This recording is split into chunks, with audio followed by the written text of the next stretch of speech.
Hi everyone, Anthony Morganti here. In a previous video, I mentioned that I was behind in doing videos demonstrating new features found in Photoshop. Well, in today's video, I'm going to go over some of the new features found in the current version of Photoshop. And I believe after today's video, I'll be up to date. Now, if you subscribe to my newsletter, you know that I've had some crazy stuff going on in my personal life that has kept me pretty busy. And because of it, I've neglected my YouTube channel. And because I haven't done a lot of videos lately, my viewership has really dropped right off the chart. So I'm going to be trying to do more videos more often and rejuvenate my YouTube channel. You could help me by liking and sharing this video. And if you don't already, please subscribe to my YouTube channel. That would help a lot. Now, all of these new features that I'll be talking about today are actually in Camera Raw, and none of them are in any version of Lightroom yet. Hopefully, they will bring these over to Lightroom because a few of them I think are pretty useful. The first new feature really doesn't do anything to your editing, but it's something that you might be interested in seeing. That is your focus point. Where did you focus when you took an image? For example, I have this image of our dog, Fredo. It was taken with a Nikon Z8. I'd like to see where I focused. In order to do that, just right-click right on the image and go down to Show Autofocus Points. And you can see that there is a crazy keyboard shortcut for that. As soon as I do that, you'll see that there is this box around his eye. So obviously, I focused on his eye. Now, there are some limitations with this new feature that you should be aware of. For example, I took this image with a Nikon Z7 II, and you'll notice the box isn't on the sculpture. That's because I focused and recomposed. Your camera's not going to know that you recomposed after you focused. So be aware of that. Also, you'll notice the box is on. Because I turned it on for the previous image, it will stay on throughout this session. If I close down Camera Raw and reopen Camera Raw, then it will be closed down and I'd have to go to that menu by right-clicking and going down to Show Autofocus Points.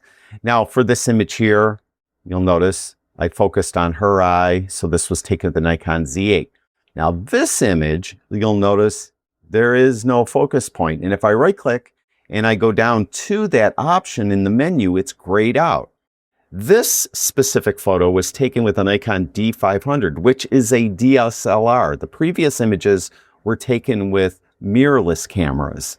A lot of DSLRs, maybe all of them for all I know, they don't really store focus point information in the RAW file, at least not in a way that this new feature could read it. So because of that, you won't see focus points on some cameras. Also, this was taken with a mirrorless camera, but you'll notice there's no focus point. This was taken with a Fujifilm X-T3. And again, if I right-click on the image, you'll notice it's grayed out as well. So unfortunately, Show Focus Point or points won't work on every RAW file you have. This is another example. This was taken with a Ricoh GR3X. You'll notice there's no focus point showing, and if I right-click, it is grayed out. So there are some limitations to it, but it is a welcome addition. I know a lot of people have talked to me, is there an application that will show focus points? There is a plugin available for Lightroom Classic that will show focus points, but it has a similar limitation. It doesn't work with all cameras and all RAW files. So it is what it is, and hopefully that will come over to Lightroom Classic and the other versions of Lightroom someday as well, so that if you need to see a focus point, you'll be able to do it. Now, the next new feature I want to talk about, actually I think has been maybe in Camera Raw for a little bit, but there's a newer feature. They kind of modified it slightly, which is new in this version, and that is a bidirectional linear gradient and feathering. The feathering part is the newest part. And I don't think I've ever done a video about the bidirectional linear gradient. So let me show you what it is. If we go over to masking, you can see I have a sky mask on this image, but I want to add a new mask. So I'll create a new mask and I'm going to go to linear gradient. And when I go to linear gradient, you'll notice that there's a checkbox over here for bidirectional. If I just drew it on, it would be, right now, it would be like a normal everyday linear gradient.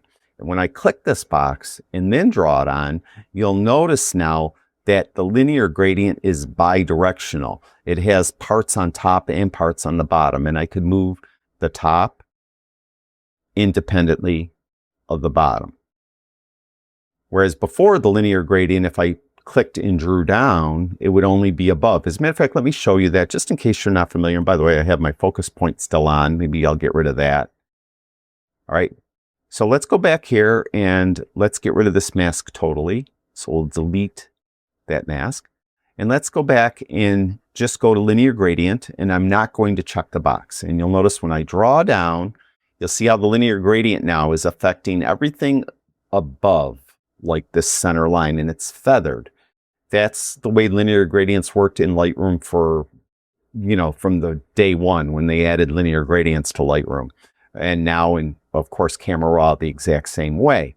Now let's again get rid of this, delete that, and let's go back and let's add this linear gradient again. And then again, we're going to click that bidirectional box and then we'll draw it out. Now, so we have the linear gradient. Now you can see the difference, how it's affecting the middle part. So it's bidirectional. Again, you could grab either handle at the bottom and you could draw out the bottom or the top. By the way, you see I'm tilting it. If you want to force it to stay horizontal, hold the shift key in and it will force it to stay horizontal. If you want to just draw both out equally or at the same time, hold in the option key and you'll draw both out. And if you want to keep it horizontal and draw both out at the same time, hold shift and option together and you'll be able to do that.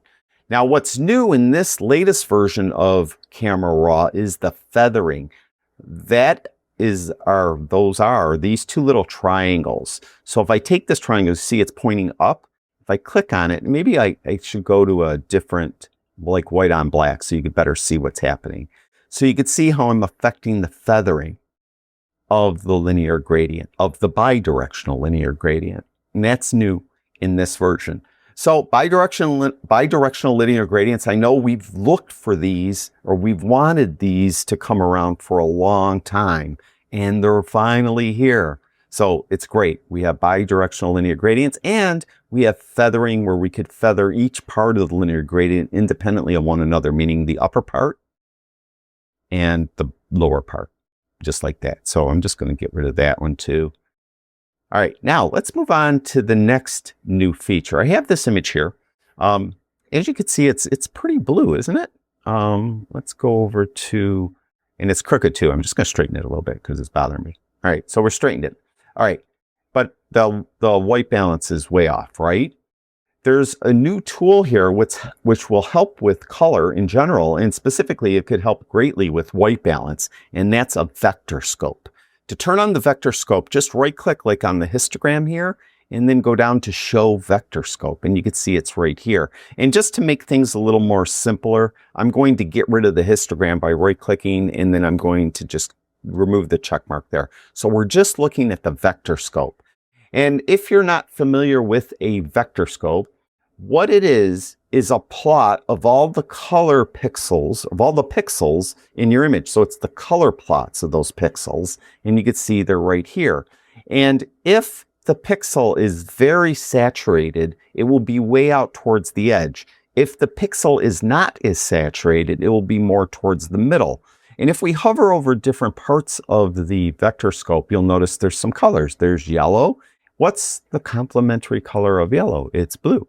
And then you could go over here and there's red, and complementary is cyan, and over here is green, and there's magenta. So you have the color going around the outside. Then it has this kind of special line for skin tones. Now, obviously there's not a person in the shot, so that's not applicable, but I will talk about this on another image. The idea of the Vectorscope is it helps you visualize the colors in your image and where you may be off balance, meaning this image is way too blue. And you'll notice that the majority of the plot here is kind of more towards between blue and cyan. So it's kind of down this way. And if you'd like to correct the white balance by using the Vectorscope, what you would do is go to color, and then you would go to temperature. And you'll notice if I move temperature to the right, I'm going to move this blob warmer. So I'm going to move it this way. Watch. And if I move it to left, I'm moving it more towards those blues and cyans. And if I'm moving it the other way, it's more going towards the yellow and the red, right? Now the idea here, let me reset it, go back to as shot. The idea here is you'd like to get this blob centered. So you'd like the length is from here to here. You'd like to be it right more in the center. So you'd move this so it looks like it's more right in the center. Then you have this way, and this is where the tint comes in. So the tint would move it the other way. Now it's pretty centered with tint, but you'll notice if I go to the right how I'm pushing it towards magenta. And if I go to left, I'm pulling it more towards green, right? So you kind of center it. And you'll notice I didn't even look at the image. I'm just looking at this and just making the blob of pixels, the cloud of pixels, I think might be a better term. You'll notice that I have it centered going diagonally from top left to lower right, and then centered from upper right to lower left, that it corrected the white balance. So that will help you get a good white balance adjustment if you're not sure looking at the image. And plus, if your monitor isn't perfectly calibrated, looking at the image and moving these two sliders might give you a false sense of perfect white balance when you really don't have perfect white balance. The Vectorscope plots the colors of the pixels just right from the raw file. So it's not looking, or it's not dependent on your monitor being perfectly calibrated. So it's really probably a better choice in most instances to do a white balance adjustment. Now we did talk about for a second there, we have this like skin line.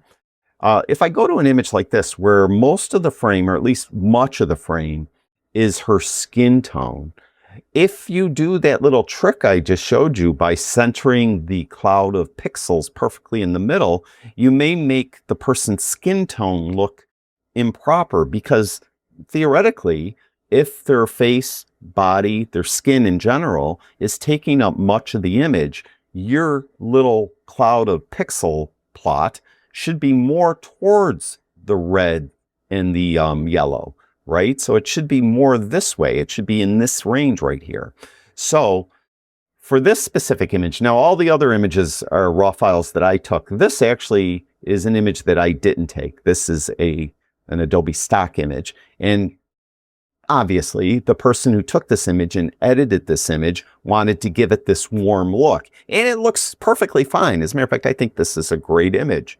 But let's just say that you want to just correct the white balance. So what you would do is, again, you would go to the temperature slider first. And if I move this slider to left, it's going to push this cloud more this way, right? So you can see how I'm pulling that warmth out, basically. And the blob seems centered this way, but if it weren't, you could try to move it a little bit to center it a little better. But you could see how if I went too far and really centered it, her skin tone looks totally ridiculous. So you want that blob, or this like cloud of pixels, to be favoring this area up here. So it's not going to be totally centered. It's going to be more towards where it says skin. So that's what you would adjust.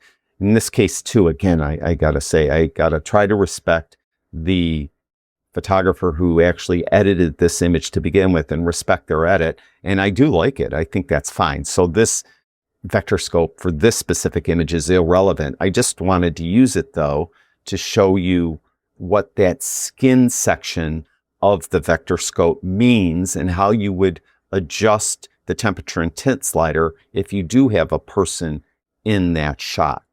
Now, there's one more new feature, and it's really nothing to write home about.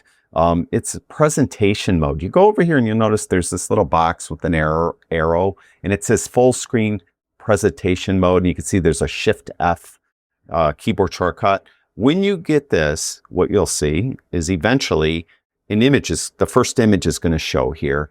And you could use your arrow keys to go through the images. Now you'll notice as I use the right arrow key, the image that is displayed is moving off screen to the left and the new image is coming in from the right.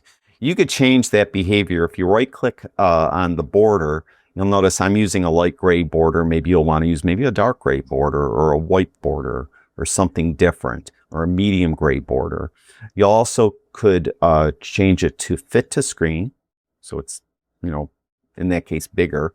I kind of like the matte better. Not that I'd ever use this, but you also could turn off this animation. If you have the animation off, when you use the arrow keys, the left or right arrow keys, you can see how it just turns off one image and turns on the other image. For some reason, it stopped showing. There it is.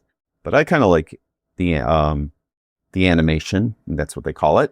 And you could show info as well. So if I go to show info at the bottom, you could see that it's showing the file name, the date it was taken, the time it was taken, the actual resolution of the image, and the star rating that I happen to give it. So that is this new presentation mode. There it is. And that's really everything new in the latest version of Photoshop. Definitely though, Camera Raw. And again, none of these features are, as of the making of this video, in Lightroom or any version of Lightroom yet. Hopefully they will soon though. So that's that, especially the Vectorscope. I like Vectorscopes. With that, again, thank you for watching my videos. If you could, like and share this video, and remember to subscribe to my YouTube channel. I'd really appreciate it. I'll talk to you guys soon.